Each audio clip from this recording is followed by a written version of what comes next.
Bom dia. Bom dia. Bom dia. Agora todo mundo acordou, né? Gente, hoje é um domingo muito especial para mim, porque é a primeira vez que eu estou pregando aqui no púlpito, aqui de púlpito da igreja, né? Já tive chance de pregar 2 vezes no culto de quarta-feira. Como ninguém se desviou depois, o pastor teve coragem de me chamar para estar aqui hoje de manhã. E, de verdade, às vezes a gente, quando ouve alguém falar assim, é um prazer, é muito bom, a gente acha que é um negócio meio de praxe, né? Uma coisa assim.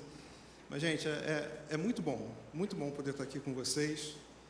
E é muito bom ser a pessoa que vai poder compartilhar um pouquinho da palavra de Deus por uma razão muito simples. Que o primeiro a ser abençoado sou eu, então eu estou na vantagem aqui em cima, né? Eu queria que a gente orasse agora, colocando diante de Deus esses próximos minutos que a gente vai passar junto, olhando um pouquinho aquilo que Deus tem pra gente. Aliás, deixei o Rendel numa saia justíssima, né, Rendel? Porque quando foi terça-feira ou quarta-feira, você me perguntou a primeira vez, quinta-feira eu falei, e aí, sobre o que você vai falar? Aí eu falei com ele assim, não sei, vai ser sobre a Bíblia, alguma coisa que está lá dentro.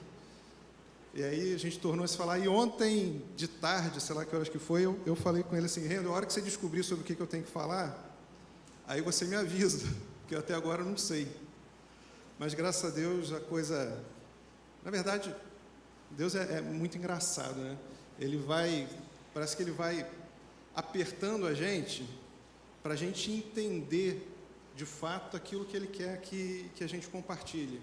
E eu tenho uma convicção profunda de que aquilo que eu vou falar aqui hoje, não porque sou eu, mas por todas as coisas que foram acontecendo, é de fato aquilo que Deus quer conversar com a gente hoje, aquilo que Deus quer passar para a gente hoje. Nós vamos orar? Senhor, nós estamos aqui agora para ouvir da Tua palavra, para deixar o Senhor agir na nossa vida, para estreitar o nosso relacionamento contigo. E a gente quer pedir que o Senhor abra o nosso coração, o nosso espírito, a nossa mente, que o Senhor desarme qualquer cilada que o inimigo possa estar querendo levantar para impedir a gente de ouvir aquilo que o Senhor quer falar conosco. E que esses próximos minutos em que a gente vai estar aqui conversando sobre a Tua palavra, conversando sobre o Senhor, sejam minutos que vão fazer diferença na nossa vida, Senhor. Que esse não seja mais um culto, que esse não seja mais um domingo de manhã, mas que esse seja um momento de encontro com o Senhor e de transformação de cada um de nós aqui. Nós pedimos isso no nome precioso de Jesus. Amém. A gente percebe que a gente está ficando velho ou experiente quando as nossas histórias elas começam a ter 10, 15, 20 anos. E estava lembrando em casa de uma história que aconteceu tem acho que uns 20 e poucos anos. O que me consola nessa história é que o Alexandre está nela. Então, se eu estou lembrando de uma história há 20 anos, o tempo passou para mim e passou para ele também, né? Mas há coisa de uns 20 anos atrás, eu, Alexandre e mais 2 ou 3 amigos fomos fazer uma viagem lá para Cabo Frio. Lembra, Alexandre? Lembra, né? E naquela época, eu fazia caça submarina. Tinha todo aquele equipamento, aqueles troços tudo, né? Arpão, máscara de mergulho, não sei o quê. E um dia a gente foi lá numa praia, eu achava que eu nadava muito, né? Mergulhador. Achava que eu nadava muito. E a gente foi numa praia, eu não lembro o nome daquela praia, aquela praia que tem que descer aquela pirambeira danada para chegar lá. Oi? Não, não é do Forno, não. É uma praia que a gente tem que subir, depois desce uma pirambeira e só chega lá de barco ou descendo esse morro aí. Eu não lembro o nome da praia. Mas ela existe, tá, gente? Estou inventando, não. E a gente estava lá, aproveitando, e eu resolvi que eu ia nadar. Eu entrei no mar, né? E fui nadando lá, aproveitando, não sei o quê. E depois que eu estava um tempo nadando, eu resolvi que era hora de voltar. E aí, quando eu resolvi voltar, um negócio muito estranho começou a acontecer. eu dava abraçada, dava abraçada, dava abraçada, dava abraçada, e não saía do lugar. E, gente, eu estava muito longe, você não tem noção, estava longe o suficiente para as pessoas ficarem desse tamanho assim, mais ou menos, na praia. E aí comecei a tentar voltar, e não conseguia, e nadava de lá, nadava de cá, e olhava para um lado, olhava para o outro, ninguém. Só eu, o marzão e as pessoas lá na praia, lá embaixo. E aí começou a dar aquele desespero. Falei, cara, como é que eu vou fazer para voltar daqui? E a cabeça da gente é um negócio impressionante, né? Enquanto eu estava ali tentando voltar, eu não sei quanto tempo se passou nesse processo, gente. Para mim foram assim uns 16 anos, mais ou menos, eu tentando voltar para a praia. E aí a cabeça da gente começa, né? Eu falei, gente, vou morrer. Não estou conseguindo, vou morrer. Será que é muito ruim morrer afogado? Será que vão conseguir achar meu corpo? Meu pai e minha mãe, como é que vão ficar nessa história? Meu enterro, quem será que vai no meu enterro? Será que vão sentir falta de mim? E tentando voltar e não conseguia, e estava parado no mesmo lugar. Não é força de expressão não, gente, talvez eu estivesse mais para trás, mas para frente com certeza eu não estava. E aí depois que eu já estava aí nesse processo, há não sei quanto tempo, já tinha tentado de tudo, eu fiz a última coisa que me restava fazer, que era orar. Já passaram por uma situação mais ou menos assim, então, também, né? E eu estava tão cansado dessas alturas, que a minha única coisa que eu consegui orar foi assim, Senhor, me ajuda. Foi isso que eu consegui falar. Gente, não é força de expressão, não. Eu acabei de orar, veio um negócio assim dentro de mim, bota o pé no chão. Falei, senhor, o senhor não está entendendo, estou morrendo afogado, eu estou a não sei quantos metros de distância da praia, está longe, que botar o pé no chão? O senhor manda um helicóptero, bote salva-vidas, sei lá. Não, bota o pé no chão. E aí eu falei, bom, vou morrer mesmo, o que custa, né? Quando eu botei o pé no chão, eu estava com água mais ou menos aqui assim. Está rindo, é? Gente, vocês não estão entendendo, eu estava muito longe da praia. Eu ia morrer afogado em mais ou menos 1 metro de água. Resultado, depois que eu botei o pé no chão, eu saí andando de onde eu estava até a praia.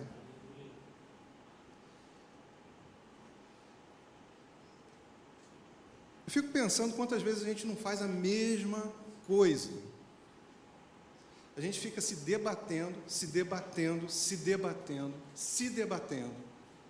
gastando força, gastando energia, estressando o povo que está à nossa volta, quando tudo que a gente precisava fazer era botar o pé no chão, orar e botar o pé no chão.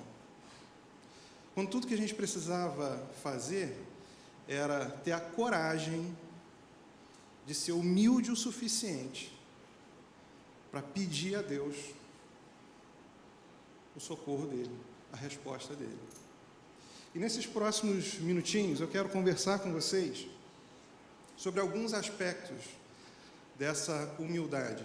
E foi interessante que enquanto eu estava pensando sobre isso, especialmente ontem à noite, a hora que eu deitei para dormir, Marcelo está me chamando a atenção aqui, na hora que eu deitei para dormir, que essa coisa da humildade e da coragem, elas caminham muito juntas, da humildade verdadeira, tá? Não estou falando dessa humildade hipócrita, mas daquela humildade que vem do coração, aquela humildade que vem de dentro. Queria ler com vocês, eu vou falar sobre alguns aspectos disso daí, logicamente não vou falar sobre todos, mas eu queria ler com vocês algumas passagens que falam de uma forma muito clara, de uma forma muito didática para a gente sobre essa coragem de ser humilde. A primeira dessas passagens, a maioria delas está em Lucas, na verdade só a última que não está. Está lá em Lucas 15, 14 e 19. E são todas passagens muito conhecidas. Eu não quero trazer nenhuma grande novidade teológica aqui, não quero aparecer com nenhuma revelação estratosférica. Quero simplesmente lembrar daquelas coisas simples que a Bíblia nos ensina e que às vezes a gente, no meio da correria do dia a dia, acaba deixando para lá. Ou acaba esperando, né? O helicóptero, o bote salva-vidas, quando tudo que a gente precisa é botar o pé no chão. Lucas 15, 14 e 19. O que está acontecendo aí? É a história do filho pródigo. Todo mundo conhece essa história. O filho mais novo resolve que é dono do próprio nariz, resolve que quer tentar a vida lá fora, pede para o pai a parte da herança, sai, vai para a esbórnia, gasta tudo que tem, e aí acaba dinheiro, acaba amigos, acaba farra, e além de tudo começa uma fome na terra em que ele está. E ele vai ser, então, pastor de porcos. E lá, nos versículos 14 a 19, fala assim: depois de ter gasto tudo, houve uma grande fome em toda aquela região, e ele começou a passar necessidade. Estou lendo na NVI, tá? Por isso, foi empregar-se com um dos cidadãos daquela região, que o mandou para o seu campo, a fim de cuidar de porcos. Ele desejava encher o estômago com as vagens de alfarrobas que os porcos comiam, mas ninguém lhe dava nada. Caindo em si, ele disse: quantos empregados do meu pai têm comida de sobra, e eu aqui morrendo de fome? Eu me porei a caminho, voltarei para meu pai e lhe direi. Pausa. Aí você pode estar pensando assim: Rafael, mas aí é mole o cara se arrepender. Está literalmente na lama. O cara não tem para onde correr. Gente, é fato. É fácil, entre aspas, você reconhecer o erro quando você está no perrengue. Mas o que me chama a atenção nessa narrativa é que o final do versículo 18 e o 19 não fala assim: vou voltar para a casa do meu pai, porque lá eu tenho do bom e do melhor, e fica tudo como dantes no quartel de Abrantes. Não. Ele não quer simplesmente voltar para o bem bom da casa do pai dele. O que ele diz? Pai, pequei contra os céus e contra ti. Não sou mais digno de ser chamado seu filho. Trata-me como um dos teus empregados. É essa postura dele dizer: cara, pisei na bola, mandei mal. Os empregados do meu pai estão numa situação mais confortável do que a minha. Vou voltar para lá. E eu não estou nem preocupado em ser filho do meu pai. Se ele me tratar como um empregado dele, já está bom demais.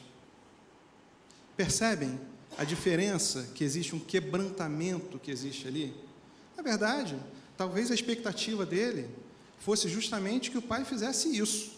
Ah, aprendeu, né? Achou que podia sair, gastou tudo, agora que você está ruim, aí você volta, né? Então tá bom, tá vendo aquele casebezinho lá? Tem um colchãozinho de palha lá, você fica lá, você trabalha o dia inteiro de sol a sol, e aí, de noite, eu mando para você um pratinho de feijão. E já ia ser muito melhor do que ele estava vivendo naquela situação. Mas é esse quebrantamento, é essa capacidade de olhar e falar assim: caramba, que furada. E essa colocação. Olha, não quero ser seu filho, quero ser só um empregado, porque só um empregado seu já é muita vantagem para mim, que me chama a atenção. Essa desconstrução por dentro que me chama a atenção. E é lógico que a gente sabe o final da história, em que o pai vê ele de longe chegando, e ele corre, ele abraça, e ele beija, e ele manda botar um melhor vestido, ele bota um anel, e ele restaura aquele filho.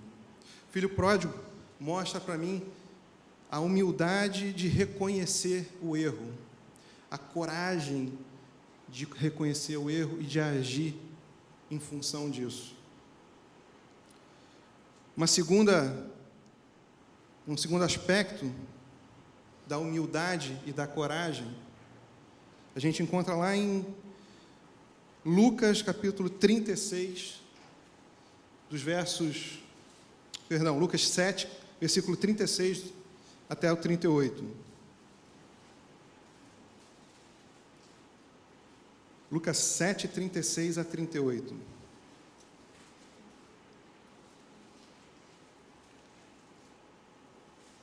que está acontecendo em Lucas 7, 36 a 38? Jesus é convidado para jantar na casa de um fariseu, e enquanto eles estão lá jantando, entra uma mulher naquela sala.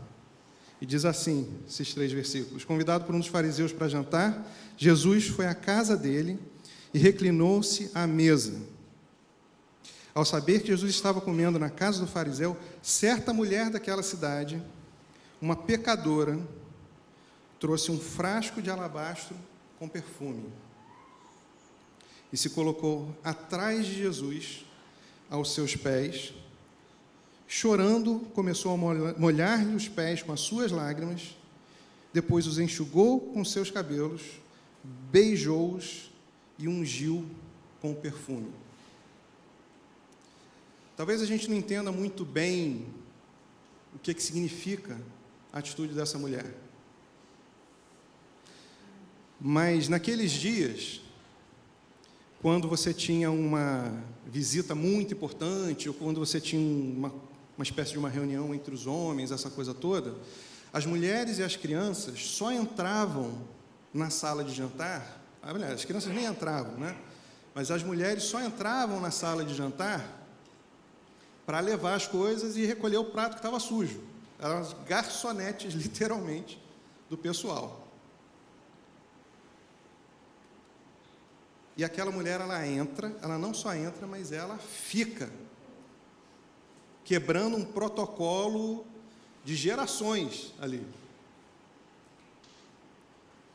E ela não só fica, mas ela começa a molhar os pés de Jesus com as próprias lágrimas e a enxugar os pés de Jesus com os seus cabelos. E isso é importante da gente entender também, porque naquela época e até hoje, as judias ortodoxas, se vocês nunca repararam, reparem, elas não mostram o cabelo em público. Aliás, eu lembro de há muito tempo atrás ter lido o relato de uma mulher judia que o maior orgulho da vida dela era dizer que nunca nem os filhos tinham visto um fio de cabelo da cabeça dela, só o marido. E aquela mulher, ela vai, quebra todas as convenções novamente,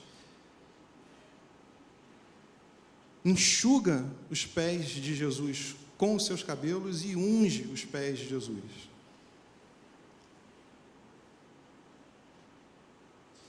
E Jesus faz o quê? Na hora que o fariseu começa a questionar, mas essa mulher aí, se ele soubesse quem é, ele não sabe quem é não, gente. Essa aí é fulana. Fulana e conhecida em toda a cidade. Já rodou mais que Uber por aqui. Se ele soubesse de fato quem é essa mulher, mas nunca que ele ia deixar ela chegar perto dele. E Jesus conta para esse fariseu aquela parábola, né? ou fala para o fariseu sobre a quem muito é perdoado, qual é o resultado disso? Existe uma resposta de muito amor. Essa moça aqui que você está falando tanto, ela está assim, porque ela sabe a vida que ela tem. Ela sabe os erros que ela cometeu. E ela está aqui junto comigo, me adorando. E essa mulher ensina para mim a humildade de se expor, a coragem de se expor, de não estar preocupado se aquilo que eu estou fazendo é aceitável socialmente ou não, mas a preocupação de estar buscando, de fato, adorar a Deus, servir a Deus, buscar a Deus.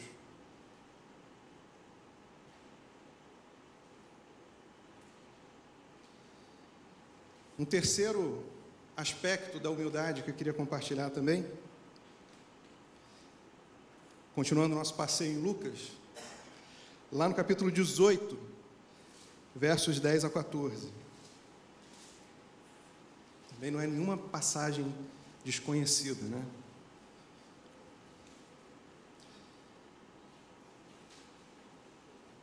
Lucas 18, de 10 a 14. Jesus começa a contar uma história para o pessoal ali. 2 homens subiram ao templo para orar. Um era fariseu e o outro era publicano. E, gente, deixa eu falar uma coisa assim. Eu sei que isso já foi dito em algum momento aqui na igreja, mas só para a gente lembrar. Hoje, quando a gente fala de fariseu, a gente pensa logo no cara hipócrita, né? Aquele cara que é o falso crente, moralista. Mas, na época de Jesus, o fariseu, ele era o suprassumo da espiritualidade. Os caras eram tipo o bope da espiritualidade, eram os fariseus. Os caras eram bons mesmo. E o fariseu em pé orava no íntimo, quer dizer, ele não estava falando nada em voz alta. Ele estava mais ou menos assim, ó.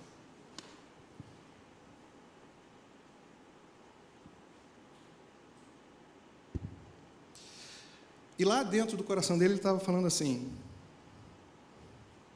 Deus, eu te agradeço, porque eu não sou como os outros homens, sou fariseu.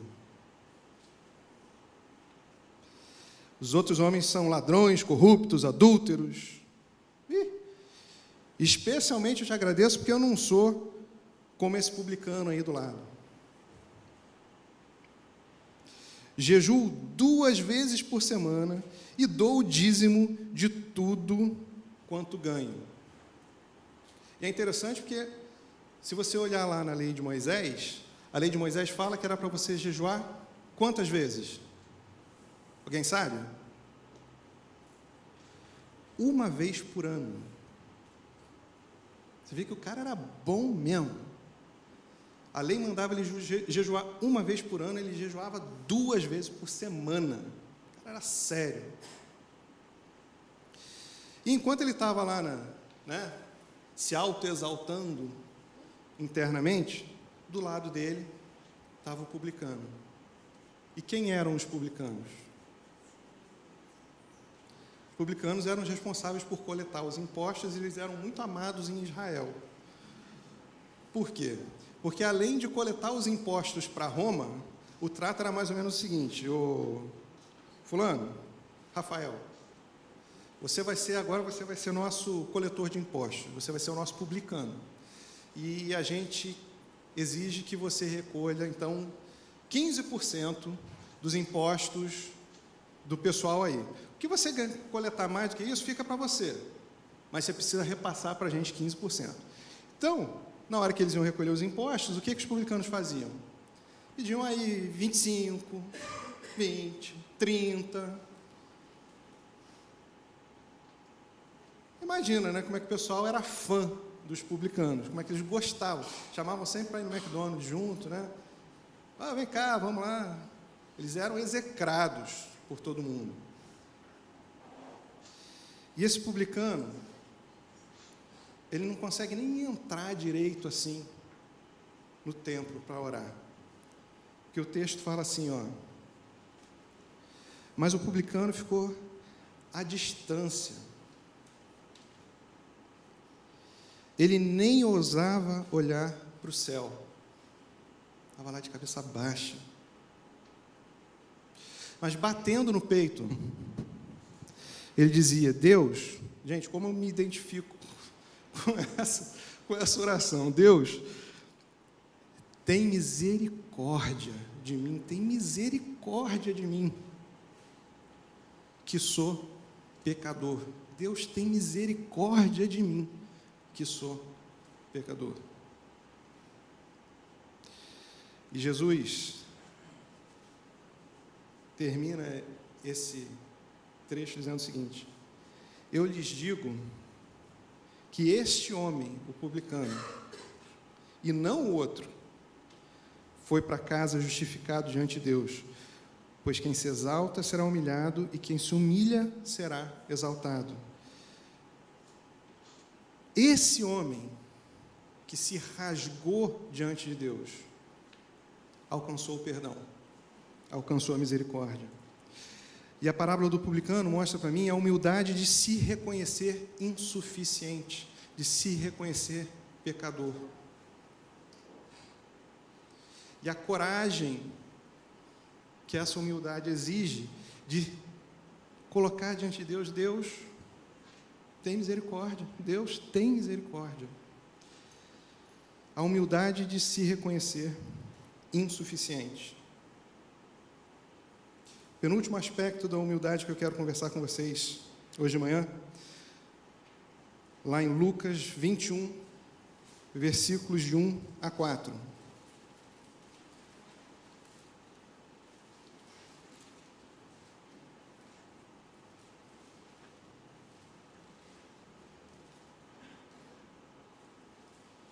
Lucas 21, de 1 a 4. Jesus olhou e viu os ricos colocando suas contribuições nas caixas de ofertas. Viu também uma viúva muito pobre colocar 2 pequeninas moedas de cobre.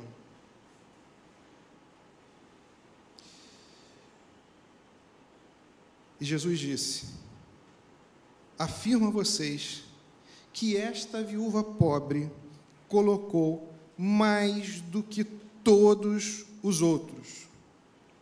Todos esses deram o que lhes sobrava, mas ela, da sua pobreza, deu tudo o que possuía para viver. Imagina a cena. Jesus e os discípulos lá, na porta do templo, o pessoal passando, aqueles caras, aqueles véus todos incrementados, né? Aquelas, não sei como é que chama aquele negócio que eles usam, os judeus usam, não é turbante, né? Mas enfim, ou usavam naquela época. Aquelas roupas todas chiques, e aí eles metem a mão, pegam uma bolsinha cheia de moedas de alto valor e largando ali dentro. Largando ali dentro. Largando ali dentro. E de repente, sobe uma senhorinha, humilde, talvez com uma roupa já bem usada, bem batida, e ela chega ali do lado daquela caixa de ofertas, e ela coloca ali 2 moedinhas de 2 centavos. Nem tem mais moeda de 1 centavo hoje em dia aqui no Brasil, né? Mas imagina que ainda existisse. E ela coloca ali 2 moedinhas de 2 centavos. E Jesus, quando olha aquilo, o coração dele ferve de alegria, ferve de orgulho, ferve de prazer. Ele fala: ó, presta atenção aqui.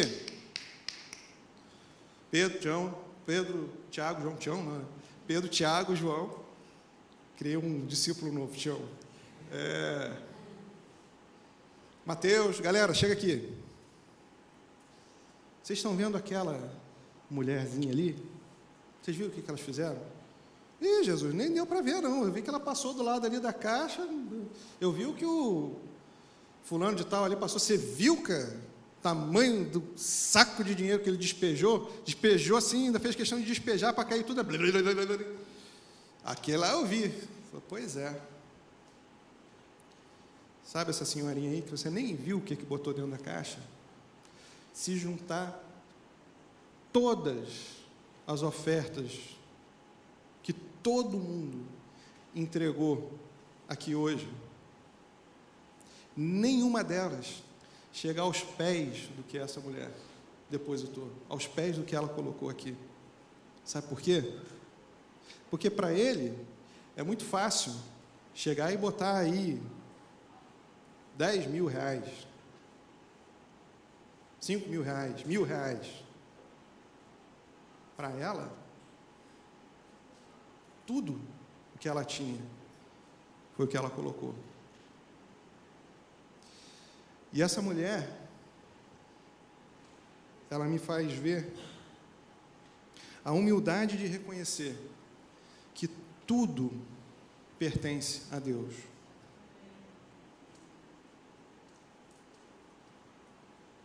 Para a gente encerrar, eu queria ler com vocês. E agora a gente vai fugir de Lucas. Lá em Mateus, no capítulo 6, versículos de 9 a 13. Uma coisa que é talvez uma das partes mais conhecidas da Bíblia, se não a mais conhecida da Bíblia, que é a oração do Pai Nosso. E eu já vi essa oração falada, orada, não sei, de muitas maneiras diferentes. A galera do futebol, quando está lá no vestiário, vai entrar em campo, né, faz aquele circo e começa a gritar, né? E vira meio que um tipo de grito de guerra. Outras pessoas não podem sair de casa sem orar o Pai Nosso, porque se não orar o Pai Nosso antes de sair de casa, o ônibus vai passar por cima. Mas eu queria ler essa oração com vocês sob essa perspectiva de um coração humilde diante de Deus. Jesus fala assim: vocês orem assim: Pai nosso que estás nos céus, santificado seja o teu nome. Venha o teu reino. Seja feita a tua vontade, assim na terra como no céu. Dá-nos hoje o nosso pão de cada dia e perdoa as nossas dívidas, assim como nós perdoamos os nossos devedores. Não nos deixe cair em tentação, mas livra-nos do mal, porque teu é o reino, o poder e a glória, porque teu é o reino, teu é o poder, tua é a glória, para sempre. Amém. Vamos orar?